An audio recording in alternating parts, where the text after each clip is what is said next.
কসবার Tarapur gas ক্ষেত্র থেকে gas উত্তোলন না করে অদৃশ্য কারণে বন্ধ করে দেওয়ার প্রতিবাদে মত বিনিময় সভা অনুষ্ঠিত।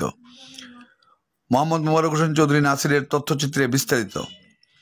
ব্রাহ্মণবাড়িয়ার কসবায় তারাপুর গ্যাস ক্ষেত্র থেকে গ্যাস উত্তোলন না করে অদৃশ্য কারণে বন্ধ করে দেওয়ার প্রতিবাদে এবং কসবার জনগণের দীর্ঘদিনের প্রত্যাশা কসবায় গ্যাস সরবরাহের দাবি আরও শক্তিশালী হয়েছে।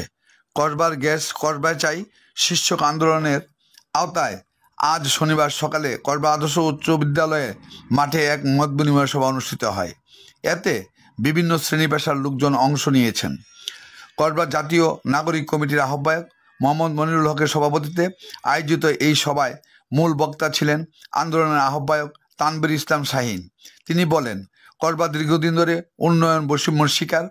তারাপুর গ্যাস ক্ষেত্র থেকে দীর্ঘদিন গ্যাস উত্তোলনের জন্য কাজ করেছিল। তৎকালীন সময়ে বলা হয়েছিল গ্যাস উত্তোলন হলে এশিয়ার সর্ববৃহৎ গ্যাস উত্তোলিত হবে, কিন্তু অদৃশ্য কারণে গ্যাস নেই বলে গ্যাস উত্তোলন বন্ধ করে দেয়। অথচ পাশেই 1 কিলোমিটার দূরে ভারত গ্যাস উত্তোলন করছে।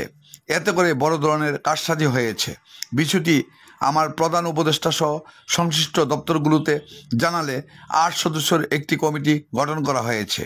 ওই কমিটি সরজমিনে না এসেই আগের কাগজপত্র দেখে প্রতিবেদন দিয়েছে। তাছাড়াও কসবার শালদা গ্যাস ক্ষেত্র থেকে জাতীয় গ্রেডে গ্যাস সরবরাহ করা হয়েছে। সভায় আরও বক্তৃতা করেন ছাত্র প্রতিনিধি আমিনুল ইসলাম, মাদ্রাসা সুপার আবু সালেহ মোহাম্মদ ইকবাল, বাংলাদেশ জামায়াত ইসলামের ব্রাহ্মণবাড়িয়া জেলা কমিটির প্রচার সম্পাদক কাজী সিরাজুল ইসলাম, কসবা উপজেলা যুবদলের সাবেক আহ্বায়ক মোহাম্মদ কামাল উদ্দিন, কসবা প্রেসক্লাবের সভাপতি মোহাম্মদ আবুল খায়ের স্বপন, সাধারণ সম্পাদক মোহাম্মদ লুকমান হোসেন পলা, সাবেক সভাপতি মোহাম্মদ আব্দুল হান্নান, জাতীয় নাগরিক কমিটির সদস্য কাজী মুশাহেদুল্লাহ এবং বৈষম্য বিরোধী ছাত্র আন্দোলনের নেতা মেহেদি হাসান সহ আরও অনেকে। বক্তারা তাদের বক্তব্য কসবার মানুষের ন্যায্য অধিকার প্রতিষ্ঠার উপর গুরুত্ব আরোপ করেন। তারা বলেন, তারাপুর গ্যাস ক্ষেত্র থেকে গ্যাস উত্তোলন করেই জাতীয় অর্থনীতি সমৃদ্ধ করা যাবে, অথচ কসবা সেই সুবিধা থেকে বঞ্চিত। শালদা গ্যাস ক্ষেত্র থেকে গ্যাস সরবরাহের দাবিতে আমাদের এই আন্দোলন ন্যায্য এবং যৌক্তিক।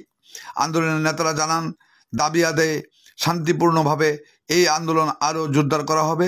স্থানীয় জনগণ আন্দোলনে একাত্মতা প্রকাশ করেছেন।